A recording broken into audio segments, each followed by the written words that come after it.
Welcome to my podcast, Today's Dream, Tomorrow's Reality.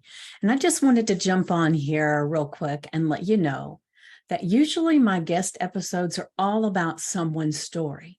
Yet every now and then I have a guest who is just open to share something. And with that, that's what I have today. You will meet this guest as they give me a reading and explain all about it. And I was definitely blown away. If you are as intrigued as I am, then definitely take the time to check them out. And with that said, let's get to the show.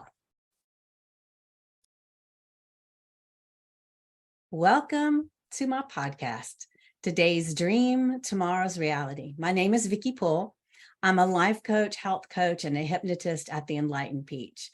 And this podcast is all about embracing our mosaic life. And some of you may ask, what is a mosaic life? Well, it's recognizing that all the pieces of our life, the good, the bad, the indifferent, have all come together to make us who we are. Change any one thing and we are different. With that in mind, I invite you to embrace your perceived imperfections and celebrate who you are. This podcast is unedited and raw, just like life. And I will be your host. And today I have a special guest that is amazing. I can't wait for you to meet her, and I'll introduce her in just a second. But I will say, if you have any ahas or questions, please leave a comment or a voice message, and we will get back with you. So now, let's get started. So this amazing beauty right here is Mikkel Leslie. And she and I know each other because she has done some human design things for me previously. And it has been on my mind for quite a bit that I've wanted to dive in a little bit further with her. And I was just telling her earlier that when I went back to go to the group that we have in common, I couldn't find her a post on there. So I'm going through all these posts trying to find her. And I remember what her name was, but I couldn't remember how to spell it because it smelled a little bit different. So finally I was able to see her and reach out. So let that be a lesson that just because somebody's not there when you're looking doesn't mean they've disappeared. They are there, and that we need to do things as business people to make sure that we're constantly popping ourselves up in there somewhere. And I say that's one of the things that I have always struggled with a little bit, is remembering that I'm not being intrusive, that I'm being helpful when I do that. So anyway, Mikkel, you want to go ahead and just begin with all of this? Yes, thank you All so right, much for wonderful. having me, Vicki. Yes, thank you everyone for joining us. It's going to be fun to dive in. We're actually going to be talking about Vicki's human design today. So I'm excited to take the next level with her and talk a little bit about what it all means. If you don't know about human design, or have just heard tricklings of it all, it is a magical blueprint of how you work as an individual. The concept behind it is understanding that each of us as individuals are different. And kind of Vicki kind of mentioned this a little bit as she was doing her introduction. We're all different. And human design allows us to see how we're different, so then we can lean into our strengths, know our weaknesses, and work with those as well. So as you learn about human design, know that there's no right or wrong, there's no good or bad, and it is all neutral because you are perfect as you are. And so learning how to work with yourself is going to be that tool to be able to move you forward. And blueprint, and then human design allows that blueprint to be known of how you work, which is magic. Yes, yes. Well, I will say, when we were talking earlier, I was telling you some of the things that I do when I create my podcast. When I first created it was, I've talked to other people and they, say that they have little ads up where people come to them about their podcast. I said, no, that doesn't feel good at all. I go and I look in groups and I talk to people. If I'm out somewhere and somebody's talking and it sounds amazing, I'll just go up and say, hey, would you like to be on my podcast? I did that this past weekend, and I have amazing guests coming up in a couple of weeks just from having talked to him. And so that's what feels good to me. But I didn't realize that it was because of my human design that I take that action. I just thought that that's what people do. You know what I mean? Totally. Yeah, so Vicky is a 1-3 manifestor with a splenic authority. And so those are the areas that we'll talk about today. And if you don't know your own human design, you can just Google human design chart, put in your birthday information, the location and the time, and that will provide it to you. So when they do that, does it actually, is it accurate if they don't know the time that they were born? So the time gets a little tricky. Okay. So if you have a rough time frame, then you can start to put in different times to figure out if it changes over that time. Okay. So I've had clients who knew, but I've also had clients that don't know. And so what I do for those that don't know is I actually figure out what changes during that time and focus on the things that are consistent for it all.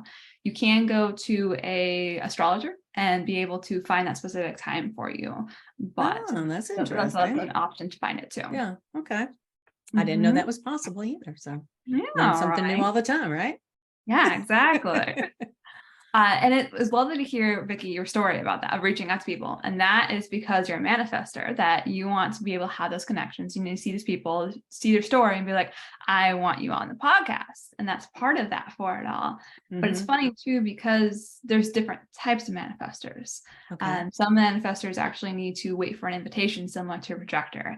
And so finding that balance and knowing the bigger story of your human design can allow you to understand that. But for you, it's more understanding like, okay, yeah, I want to work with them. Let's reach out and do this. And that's kind of their role of manifestor. Yeah.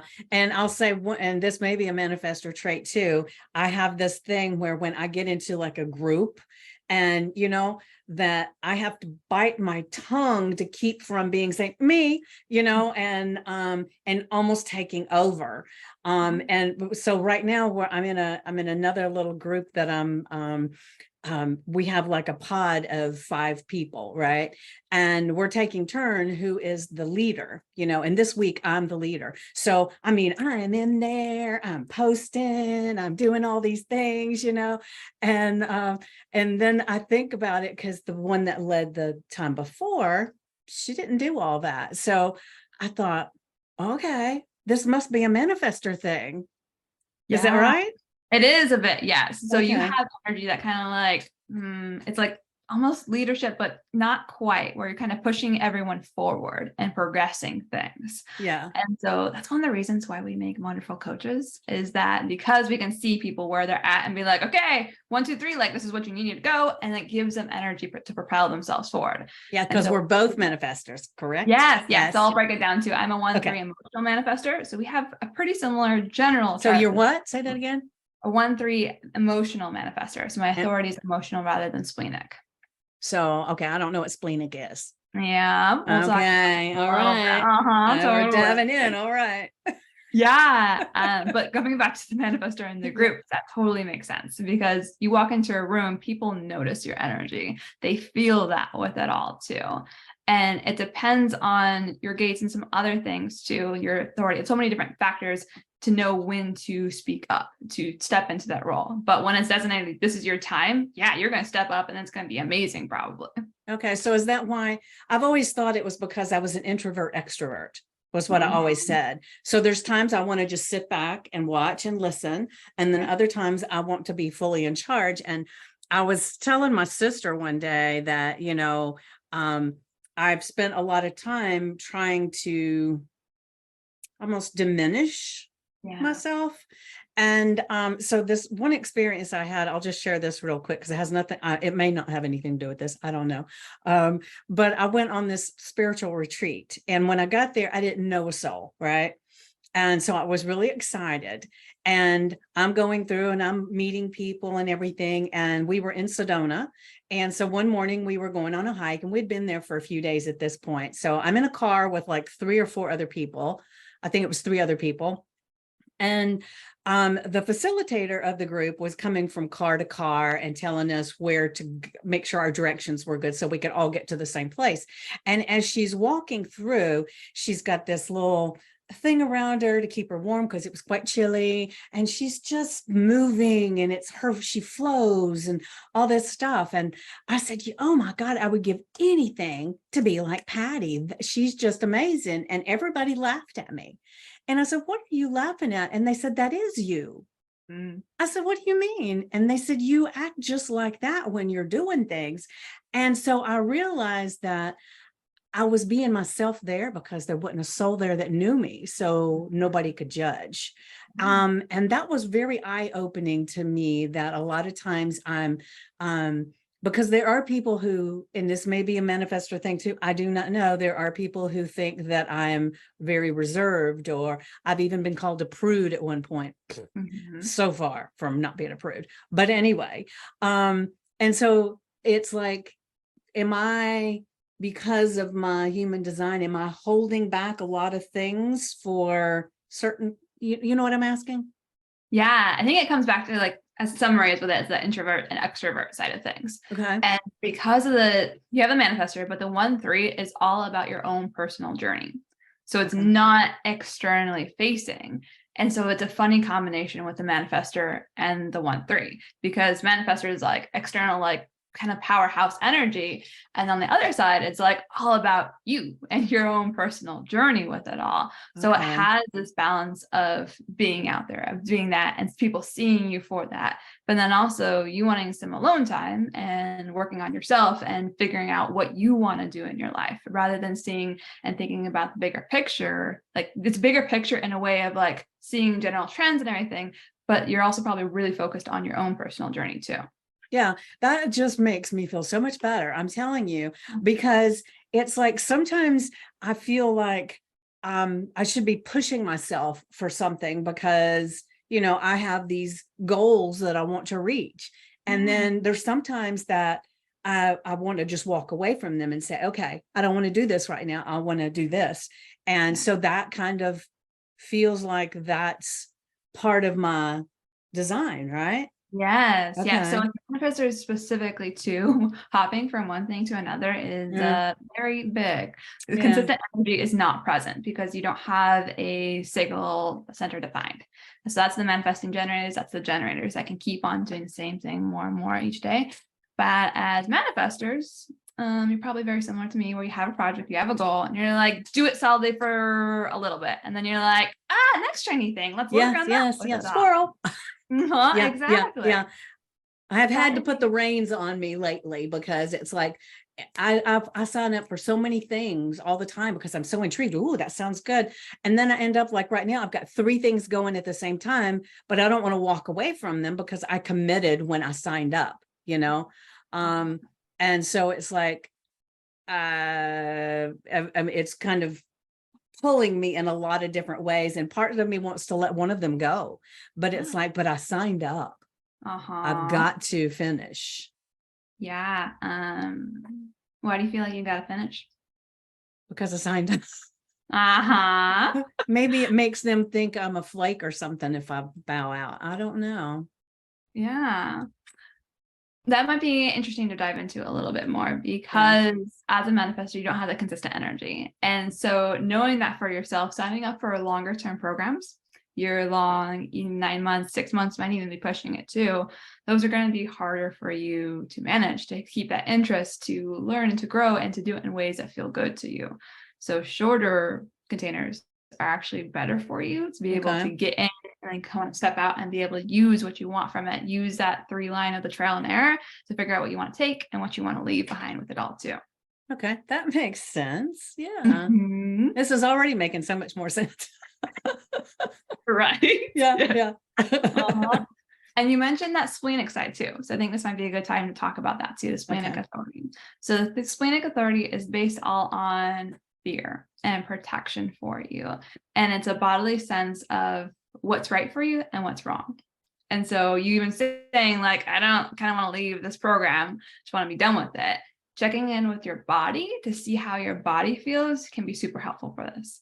And the splenic response, unfortunately, doesn't stay for very long. So it'll be kind of like an instant hit and then go away.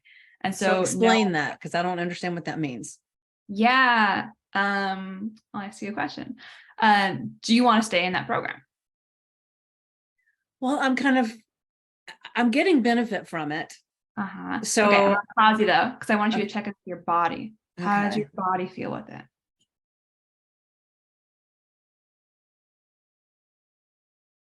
Well, I know I'm not answering the question, but if I didn't have these other things going, I'd be more than happy to be in that program. Okay. You know, I like the program. It's just right now I'm feeling pulled in a lot of different directions. So I'm not always getting everything done in each one of these things. Yeah. And then I'm starting to create my own programs that I'm about to get into. So I'm figuring, well, hopefully it'll be finished by the time I get to that. Am I answering the question? You will once I wrap it around. Okay. So splenic is also based on fear. Okay. So the fear that you're feeling of the like icky, like that's too much. It's everywhere, coming from everything. That is a no for splenic authorities. So when you're feeling that fear, icky, like scared associated with it, that's a no. On the other hand, yeses are kind of not excited, but like scared because you're so excited and you're like, what's going to happen? What's going to put it all together? That's a yes for you. Okay. All right. Well, I will say that I enjoy the hell out of the class when I'm in the class. Yeah. And then when I look at the list of the tasks for the week, I'm good with those, but I'm having a real hard time with the meditations that they provide. Yeah. It's like it for whatever reason, it is not vibing with me. That's the only thing. I Yeah. don't know why. But then we have these accountability calls that we have with one of the people in the group. And every week, those calls have been worth all the effort that I've put into it. Yeah. So you get to pick and choose what works for you, right? Yeah, I know. Yeah. So that's part of the trial and error thing, and the 1-3. So the 1-3, one is the investigator. So you're learning. The initial part is like going in there and learning what works for you, what doesn't work for you. And the 3 is kind of like that too, but like figuring what's not working for you and being able to learn from that. So you've been in the program long enough, you know what's been working, you know what's not. And so now you get to take the action, take a bigger step back and be like, okay, this is what's going on. Now I can take that knowledge and use it for what I need and what I can get out of it too. Right. I think maybe after this call, I'll evaluate things and look and see how many classes I have left. Yeah. And see how close I am to victory. And if it's further away than what I'm thinking it is right now, maybe I will bow out. But for some reason that feels painful. Oh, yes. Then this gets into a huge thing with manifestors, because our society is built on signing up for something, doing it all the way, like setting a goal and meeting it and moving it all the way through, or signing up for a program, getting everything your money's worth out of it and being done with it all. And as a manifestor, you don't have that consistent energy. We don't. And so that concept, that pressure, the external pressure that we feel as a society, as a woman, as everything around us tells us we have to finish things. We have to start, we have to finish it.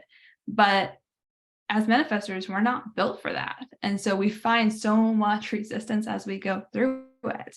And so knowing that for ourselves, we can know that there's going to be resistance moving through, pushing through all of that. And we can still choose that, or we can decide not worth the pressure and the pain for us. Okay. So with that in mind, if I'm doing programs and everything, they should probably only be 90 days or something like that. So you signing up, less, or you hosting them, or both? If I'm taking, if I'm hosting, I'm probably going to be doing, well, I don't know. I've done a year-long program with people, but I will say that sometimes felt daunting.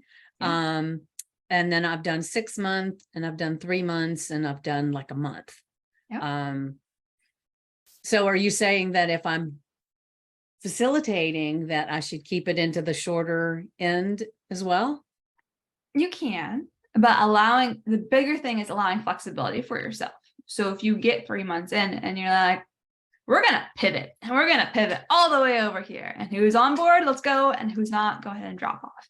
And allowing yourself permission to that is going to allow you to have a lot more fun and provide a lot more to the people that you're working with too. Okay. Does that make sense? That makes a lot of sense. Thank you for that. Because I'm guessing you do have these ideas where you're I do. Yeah. And then signing up for programs, knowing that is super helpful. And with your one line, you like inhale information, probably like you go into a topic and you want to know everything right now with it all. Is that right? Yeah. If it moves too slow, I want to skip all the way to the end. Yeah. Yeah. So for that, knowing that pre-recorded things or like books, I love books for that reason, because I can just inhale them, be done, like watch it, whatever my schedule. Mhm. Videos are good for that. Pre-recorded things are good for that. Live things can be harder, as you probably have understood, because you have to go with their set schedule and you're just like, give me all of it, or Yes, you're I done, you know want to this move part. on. Let's move on. Yeah, Yeah. exactly. So we're pre-recorded things are going to be super helpful for you there. Okay, good, good. Luckily, I'm in a course right now that's pre-recorded, and I'm loving it. It's a business one, so I'm really Mhm. loving it. Yeah, so you're seeing that for yourself and like, okay, this is works Mhm. really well for me. Yeah, Being and able to be honest with you, I didn't realize that that was part of my design. Sometimes I guess I start feeling like um that's a fault, it's to, it's like I remember, to go back in time, I went to college and I ended up getting married and I quit college. Then I went to art school, and while I was in art school, my son started being sick. And so I decided that I was going to quit art school to give him medical care, right? Um, and then I went to another school and I ended up not finishing. So when I got divorced from my first husband, one of the things he said about me in court was, "You never finish anything." And I took that forever to yeah, me. And I think that's one of the reasons why I feel like I have to finish, yeah. because that was the thing he said that sounded so derogatory, you Mhm. know, Yeah. and it didn't feel good. Still doesn't feel No, good. I could tell. Yeah, it's coming Yeah. up. You own that a little bit. That this is a Yeah. special quality of yourself, that you start things, you get them going. You like are a master at that. And Hmm. yes, you might drop it, you might move on to something else, but you progress on your own journey along the way. That makes sense. Yeah. Yeah. And all the schooling, all the so it's fun because with the three lines specifically and the manifester, you are trying so much all the time as a Hmm. manifester. Like you're like out there, like, see, this is work, this is work, this is work. And with that three, it can be really easy to get hard on yourself because you're seeing everything that doesn't work too. Like a lot of it Hmm. doesn't work because you're Yeah. trying it all and you're moving really fast because of that manifester bit.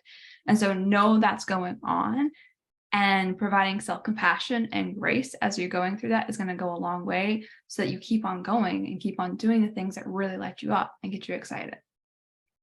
Okay. That makes sense. That feels good. Yeah. Mm-hmm. And it's interesting that to not even know anything about human design and look back and realize that a lot of the things you've done your whole life are identical to what it says you would be doing. Um, and I always faulted myself because I lost interest in things so quickly. Yeah. And it's like I would just be gung ho, this is what I want. And then after a while, it's like, well, that doesn't feel good anymore, but I got to keep going and finish. Mm-hmm. Yeah, so one of the things that comes up with manifestors is urges. And that's kind of what you've talked about, like finding those things that you really like. And so that in human design speak is urges, like feeling those urges and seeing what you want to do. And those urges are those inclinations, those signs along your path. As I mentioned with the 1-3, it's like your own personal journey that you're kind of going through and progressing as you go through your life.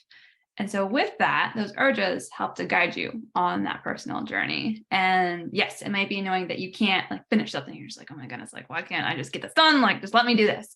But that's not kind of what you're made for. You're supposed to like sample those different things, see what works for you, and then move on. This makes you a really good teacher though, because you know what works for you, but you also can see what could work for other people too. Yeah. Well, it's funny because I do this with shows too. My sister, I would love to see what she is, but she starts a series and she watches it till the end. Mhm. And she'll say something about, I'm on the 5th or 6th season of this. And I'll say, well, I watched one season and then I was done. It was like, it was really good, but I lost interest. Mhm. And so I guess that's just me, because I always wondered, how does she watch all of those things that whole way through? And sometimes I'll try, and then I might come back and watch it again, and I can go to the second season after a long period of time away. Yeah. Yeah. Interesting. I'm glad that you're giving yourself permission to do that, to like move on and come back to it all too.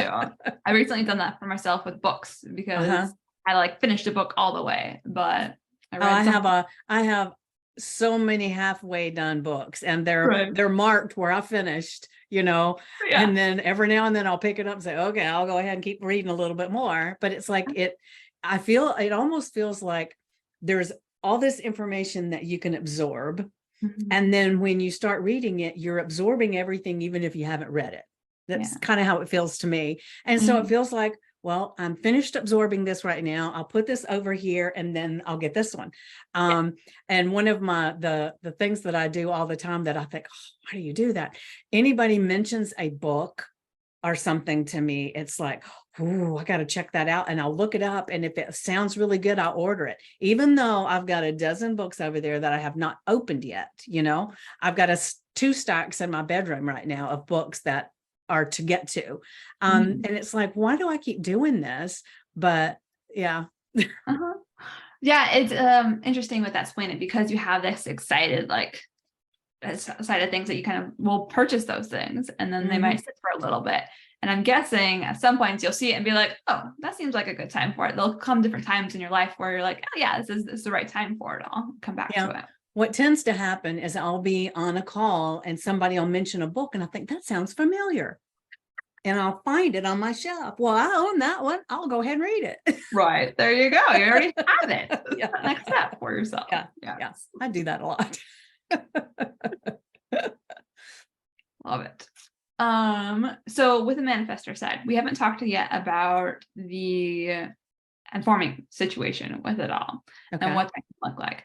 So informing for manifestors is telling people what you're doing before you do it, because as a manifestor, you move fast from idea to making it happen. And so the more you can communicate and tell people what you have going on. So this could be with your audience with coaching. This could be with your partners, with friends, with family, with anyone. That can really help to decrease the mismatched paths of communication with it all. So everyone's on the same page. Does that make sense?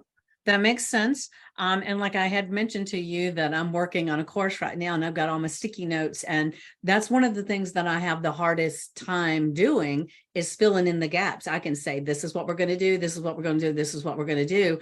But then writing out all the little nuances in between sometimes get like, I feel like I almost intuitively do some of that stuff. So writing it out feels like, I don't know, is that what I'll do at that time?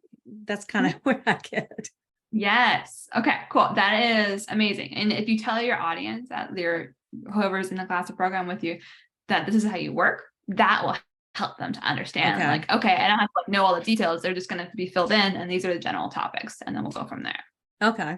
All right. Very cool. Yeah.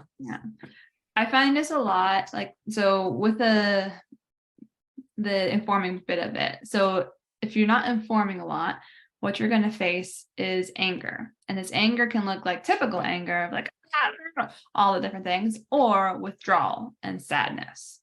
Okay. So do you feel a little or a lot of those two? Tell me what they are again. So either anger, typical anger, getting mad and angry at people, or withdrawal and sadness.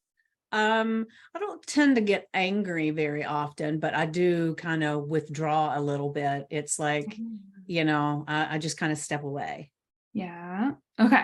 So that you can see as probably an indication that you can tell the people around you, the ones that you're kind of withdrawing from, what you have in mind, what you were thinking. There's probably an opportunity to communicate that wasn't there. Yeah. Well, I will say, the one person that I dated years ago, he and I got to this place where I learned, instead of when he would say, what's wrong? I'd say nothing, because it was like, I didn't know how to articulate it. Yeah. So to me, it was easier to say nothing than to say something wrong. Mm-hmm. So finally I learned to say, there is something bothering me right now, but as soon as I figure out how to tell you, then I'll tell you. But until him, and we worked this out together, that was my go-to was nothing. Nothing's bothering me, when obviously you could tell there was, but it was like, I just didn't, and it wasn't, I was trying to be rude or anything like that and not tell them. It's like, my thing is, I don't like to be misunderstood. So I like to make sure that I'm articulate in what I say, so that what I say is actually lands. And I know that's not always possible. So it's like, I go through in my mind and work through all the nuances of how do I explain this before I do. Yes, that is perfect. That is the informing side of it. So the opposite of the informing and like not doing it is a misunderstanding of people not being on the same page with you. Okay. So you're already doing a bit of that. Yeah, I didn't even know it. Yeah. But yeah, seeing that clue and the indication that the withdrawal is a sign that you can communicate more differently, whatever, that can help you to see like, okay, that's what that's showing me, that I can just kind of tell them what's going on, or next time this happens, that I can be more communicative with it too. Yeah. Yeah. Mm-hmm. What new programs do you have? Are you willing to talk about, or that you have going on now that we can dive into? Well, I've got, are you talking about the ones that I'm going to be doing? Mm-hmm. That You're going to I'm be posting. creating. I'm creating Yes, for, exactly. okay. Well, I actually have, one of them is called Body Beautiful, and it is for women who are unhappy with their bodies. And, that can be people that are exceptionally thin, that can be people that are exceptionally fat, and all the way in between, right? Mm-hmm. And it's going in and finding out what is creating this angst in them about their bodies. And we're going to study a little bit about the bodies over time. Like back in the 1600s, the voluptuous woman was the thing you wanted to be. And then that's changed, and why it's changed. And because I'll just add this real quick. One of the most amazing things to me is, I think it was in that, I can't remember if it was 1800s or 1700s, but till then, women always had their clothes made so that they were made for their bodies. And then designers started coming in and they created clothes, and women started trying to make their bodies fit into these clothes. And it was a very different dynamic. And that to me is mind blowing. But we'll be talking about a lot of those kinds of things, and how no matter what size you are, and now it has nothing to do with health, because you can be thin and unhealthy, and you can be heavy and healthy. So, that's a personal thing that we can talk about, but it's more about getting to a place where you can be perfectly happy and confident where you are. Yes, I love that. And I'm going to pull out some points from your human design so you can see them in action with it all. Okay. So that mission, that changing our perception of society, of how we see bodies, totally manifest your side.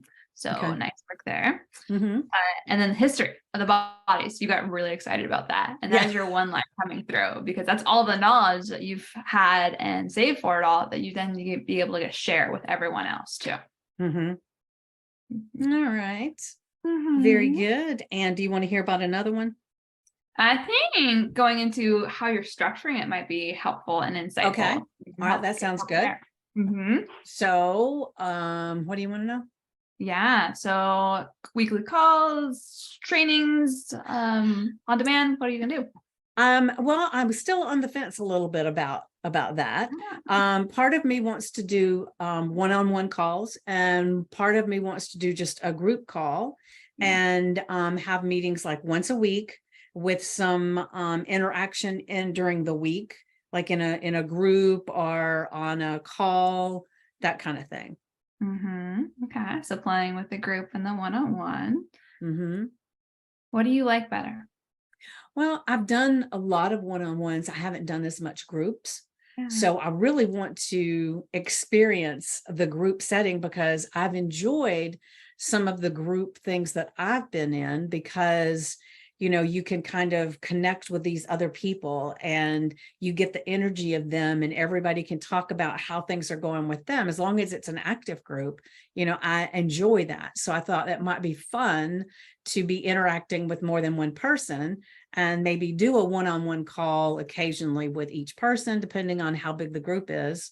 But I would still want to keep the group kind of small, especially to start with, so that it's more personal, because I like the personal, even though we're not in person, I like it's more personal if there's, everybody can be on the screen at the same time. Totally. That makes sense. Yeah. And so it's a funny balance between your 1-3 again and the manifestor, because 1-3, as I mentioned, is all about that personal journey.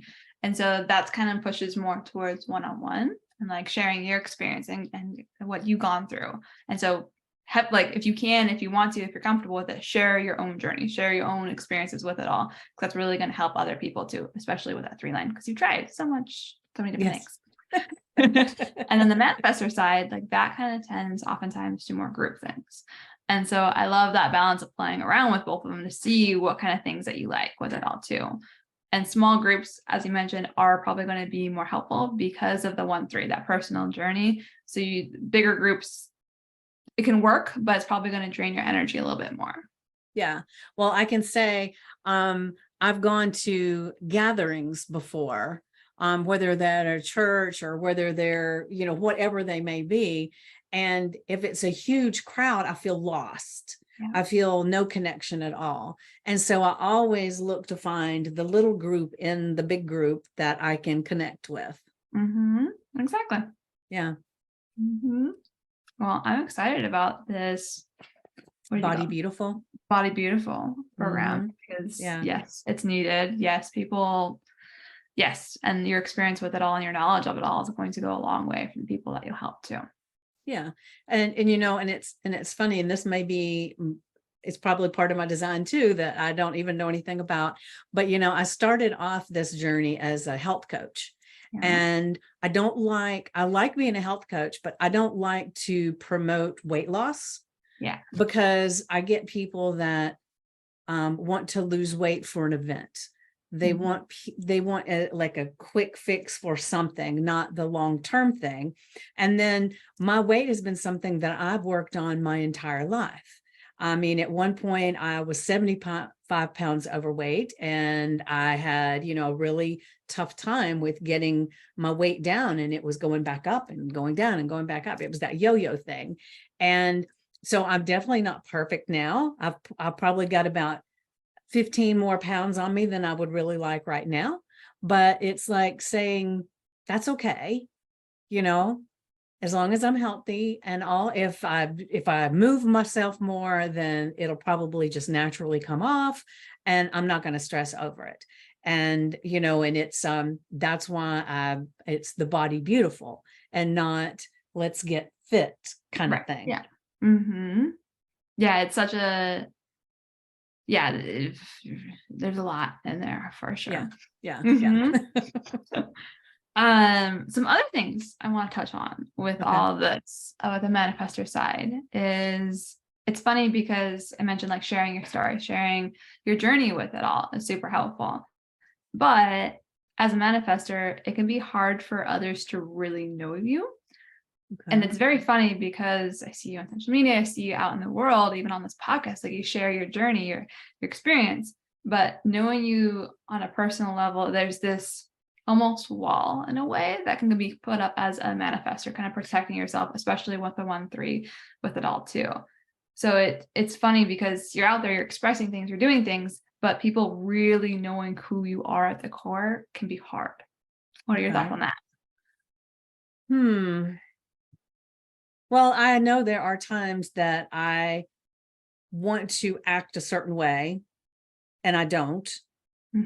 I pull back a little bit, and I don't know if it's fear of someone ridiculing or judging or what it is. I don't know, because I can be my worst critic. So I don't know. I guess that is true, but that's one of the things, the reason I started the podcast and all this stuff was to be able to be okay with getting out there more. And Yeah. because I've shared a lot more of my stories with people that I've interviewed and, that I've done a little bit on my own, than I ever did. And part of it was, and I'll be honest, part of it is I've always thought, I guess since I got into the coaching business, that if I tell a story, it's got to connect back to something that I'm trying to tell them, Yeah. And sometimes a story is just a damn story, Mm-hmm. and so then I'll feel kind of awkward. Well, if I tell this story, how does that help them Yeah. if it's not going to lead them to something? Yeah. And so then I'll hold back on that too. Mm-hmm. Touching on stories real fast with it Okay. all, because of your 3 line, you're trying things, you're seeing what works, you're seeing what doesn't work. And so tying it back to something, like your mind might not see that it's tying back to something, but it's providing those people the opportunity to see what you've tried, see what worked for you, what didn't, and seeing you taking those actions and doing that and getting out there and doing things. One of the things that I see as a manifestor that people see and they're like me and they're like, whoa, like, what are you doing? Like, you're on to this thing, next thing, you're trying this thing, like you're doing the next things with it all.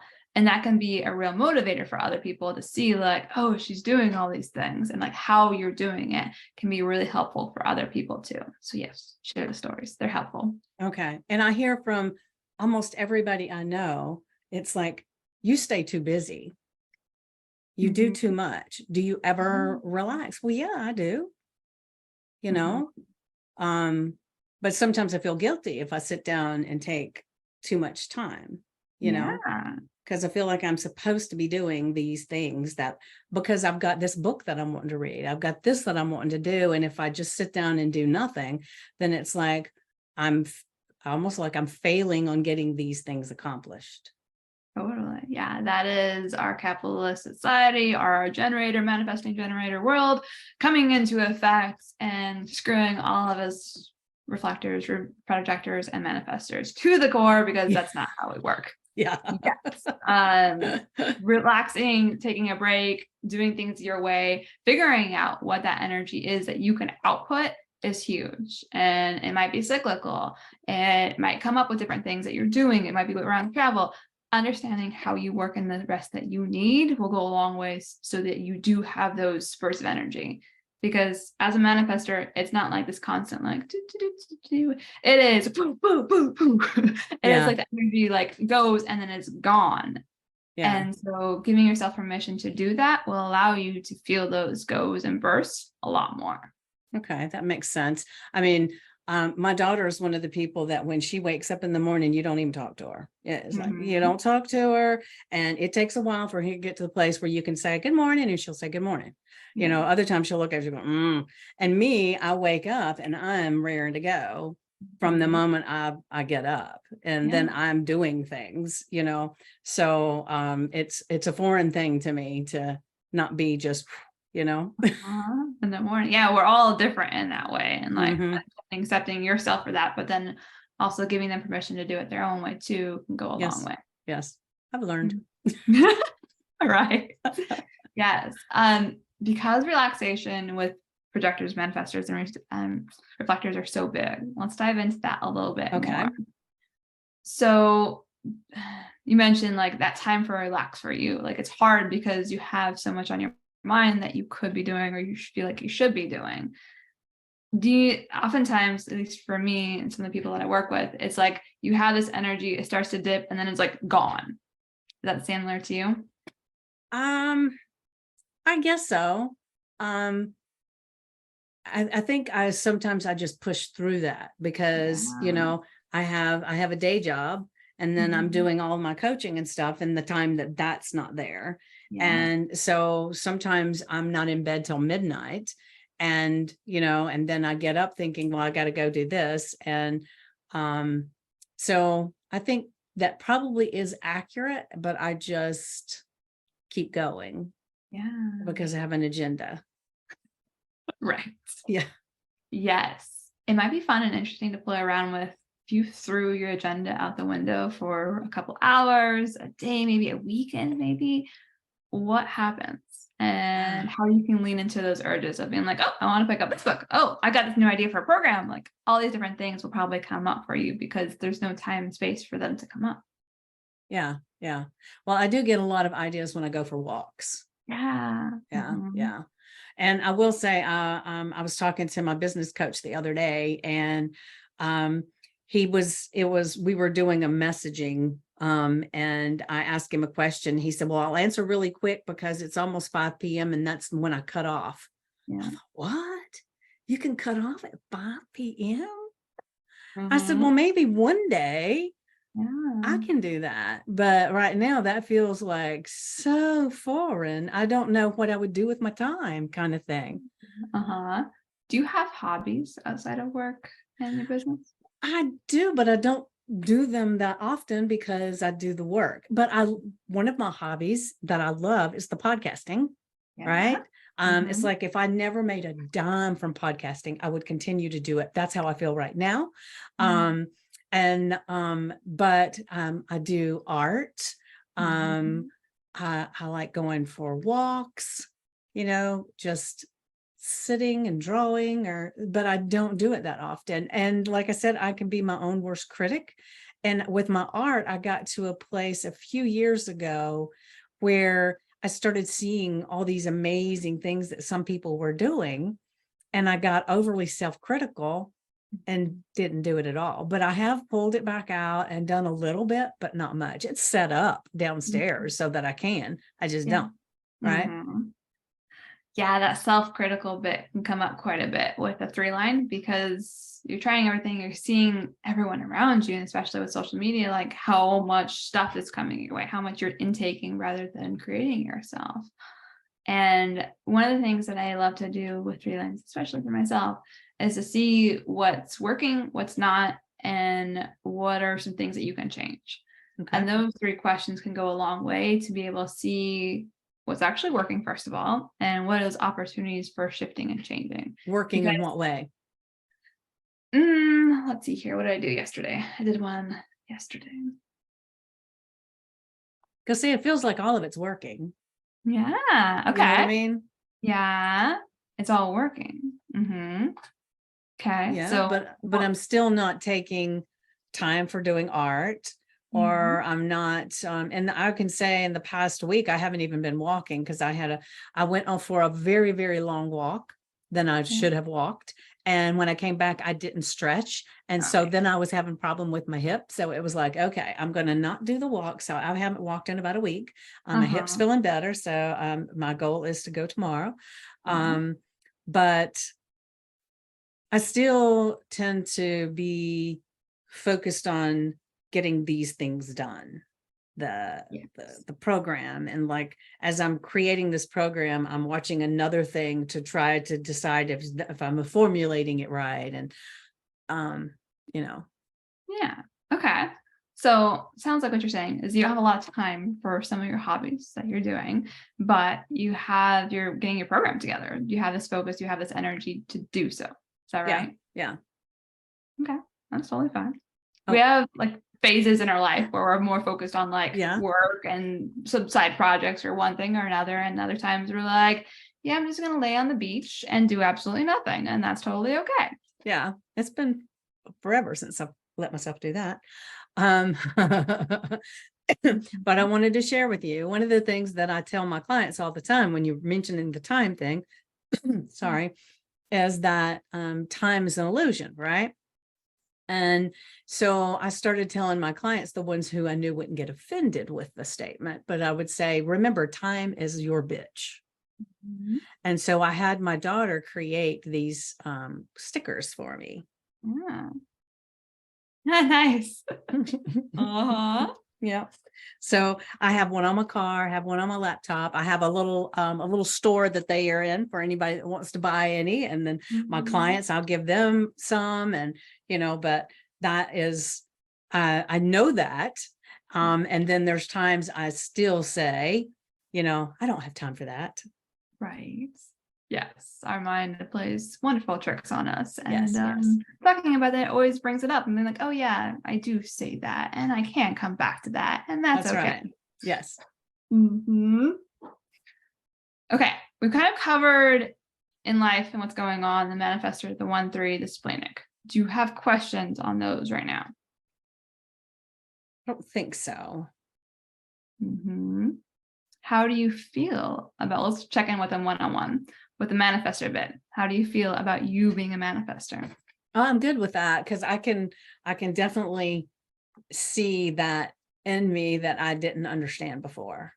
Yeah. Mm-hmm. And I think, I like I think, had told you, I sometimes feel like I'm an introvert extrovert.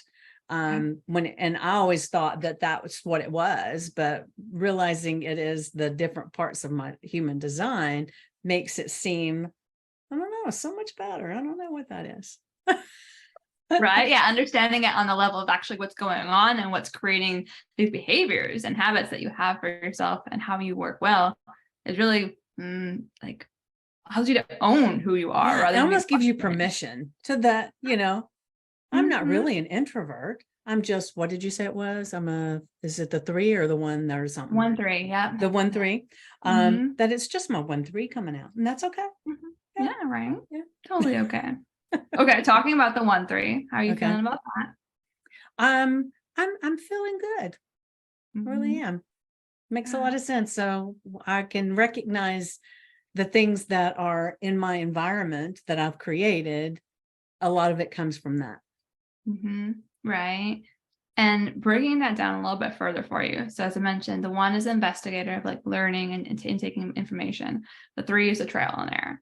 So it can be fun with these two because they're almost at different sides. One is like learning and one is doing.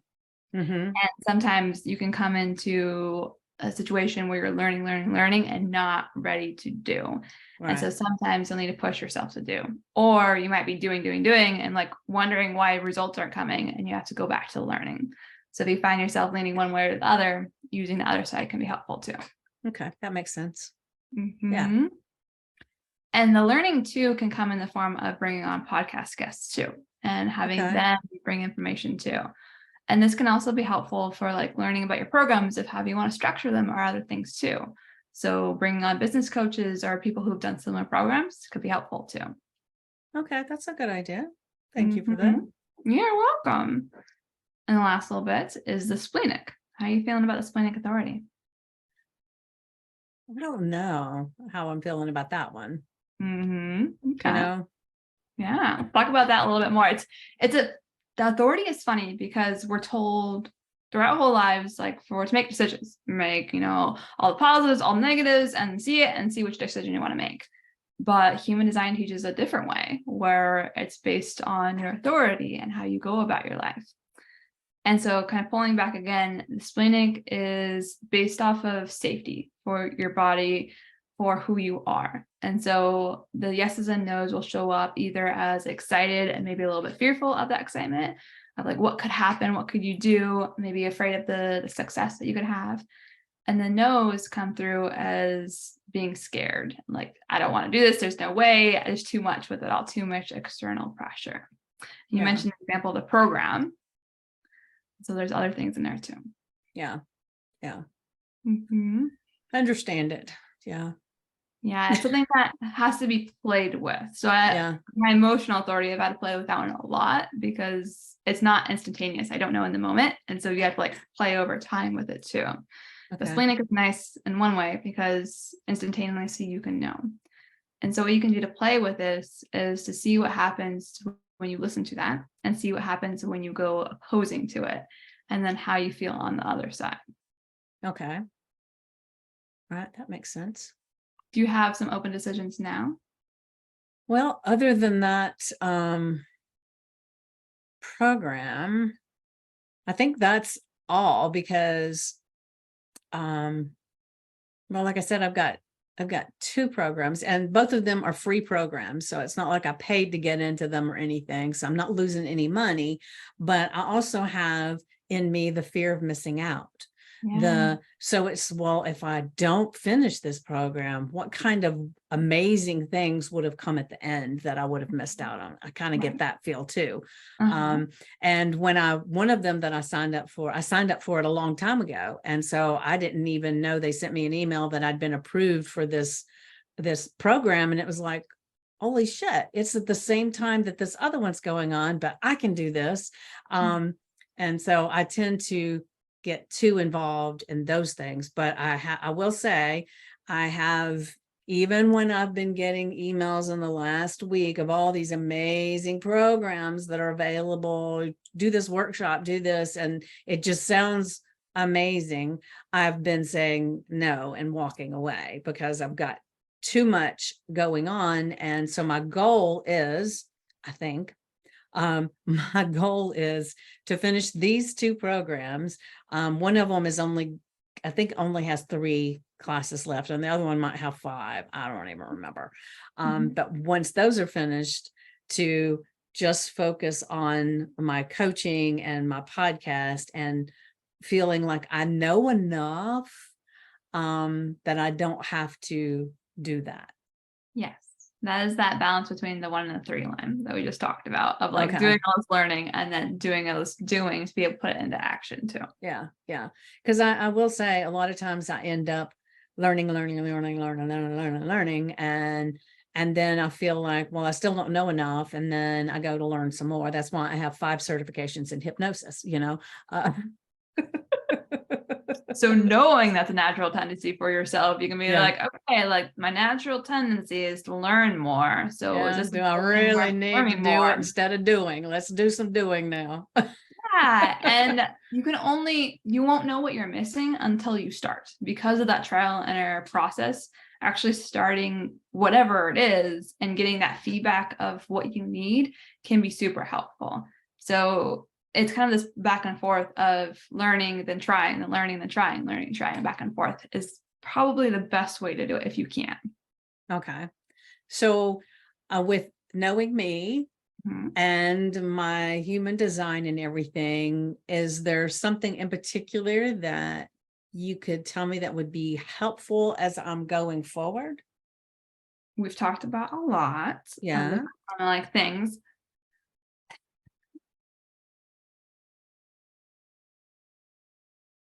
The biggest thing that I'll probably say to you as well as everyone else is a permission to do it your way. Is to be able to sink into, you are on the right path. Nothing is wrong. You're doing it your way, and that's the way it should be. Everyone else can go screw themselves because that's what works for them, but not for you. Yeah. Perfect. Because I will say that to me, just like most people, we play the comparison game, right? Yeah. And I had mentioned to you about this other person that was putting the advertisements out for her podcast and everything. And then I didn't even recognize that the reason I did mine the way I did was because of my human design. Yeah. And so it kind of, knowing that and knowing the different nuances that you've just explained so eloquently, I feel that now when I feel this natural tendency to do things a certain way, I can say, hey, that's my human design in line right there, and it's working perfectly. Instead of saying, well, they're doing it differently, and maybe I need to pay attention to what they're doing. Right. That is so huge. Like your gut feeling, your gut tendencies, your urges, as we talked about as a manifestor, are going to be so much more in line than what other people are doing and following their formula. And so trusting that, because especially with a 1-3, you've learned so much throughout your experience that you pull different things. You've tried different things. So you pull that different thing. And so you know all of this internally, but knowledge base, you're like, oh, but like, I got to try this, I got to try that still. But you have all this wealth of information, and those urges are coming out to show you this is how you do it. Yeah.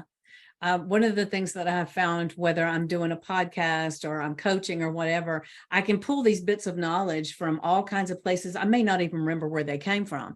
And I'll say, well, I know I read this in a book, and I couldn't tell you what this book is, but let me tell you what it said. I am the same way. Like, preventing names of books and authors, I'm like, nope, don't have that. Nope. But you should do that. Yeah. But I know this is a fact, and because I read it somewhere. Exactly. Yeah. Well, this has definitely been amazing. I appreciate you so much, because when we've talked before, you were exceptionally helpful. And this time we've taken it even deeper, and I'm feeling so grateful. And so maybe just share with everybody how they would be able to reach out to you. And I will, in the comments and everything, I will put links for you and all that stuff that I can share. So, but just go ahead and tell them. And because one of the things I asked him before we started was, I've got this amazing reading from you today, and I wanted to know what it looks like as far as the time and the financial commitment to go further. So make sure you put that in there as well, so that I will not only remember, but they will see how this is not the end. This is just the, making you understand what you're doing, and then you can dive in. And just a quick thing, let me just ask you, and this may be something you can or cannot answer, I have no idea. So when you dive further, what is the benefit of this diving further? What does it help you with? Yeah, so this is very, I don't want to say surface level, but it's not, because it provides so much benefit, that confidence in yourself and how you work. Each layer you dive deeper, the more understanding, the more clarity, the more resolve you have in who you are, how you work, and what you can do to move your results forward faster. Like, instead of hitting your head against the wall over and over again, figuring out what works for you, trying every other recipe that people have out there, you're seeing how you work. From your past experience what you've been learned, and you put it all together, and you're like, oh, this is the step forward for me. This is how I put all the pieces together to be able to get what I want. This is kind of the formula of how I work. And so each layer is that deepening into how you work, and stripping away all the external pressure of how you're supposed to work, which is shit. Yeah. So if I'm understanding correctly, what it is that it kind of helps you to learn how to utilize your strengths, so that you can be more of who you are or want to be, without the restrictions of the things that don't work as well. Yes. Is that Yeah. right? I'll say it in another way, kind of similar to how you Say it in you're another way. relying on those strengths. You're like knowing and understanding those strengths and how you work.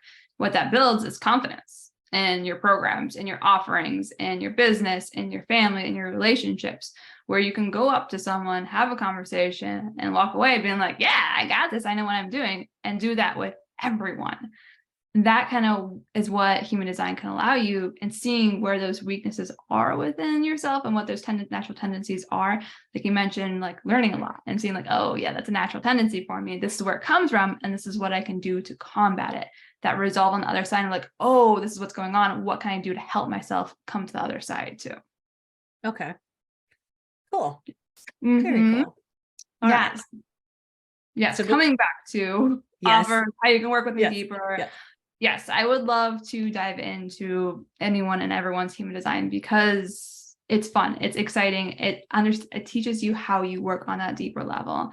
And how I have it broken down is doing an introductory session. So you can get a taste, a feel for what all this is, similar to what we've done with Vicki today, where we talk about your type, your authority, as well as your profile. And that will run you $99 to get you a taste, feel, see if you like working with me, see how we connect, see what information you gather. And if you want to go deeper, I do offer month to month to kind of go deeper, to be able to see what this can provide you for on that deeper level, that confidence, that building, everything else, to be able to help you really understand who you are and how you work. All right. Perfect. Well, thank you so much for being here, because this has definitely been very eye-opening for me. I knew just enough to not know anything, Right. Fun stage to be in. Yeah. So thank you, and thank all my listeners, my viewers, for being here and participating in some way by just watching and learning. And definitely reach out to Mikkel to get that $99 special, because you'll be blown away with how it feels inside to have that clarity of why you do the things you do and how it's okay. Right?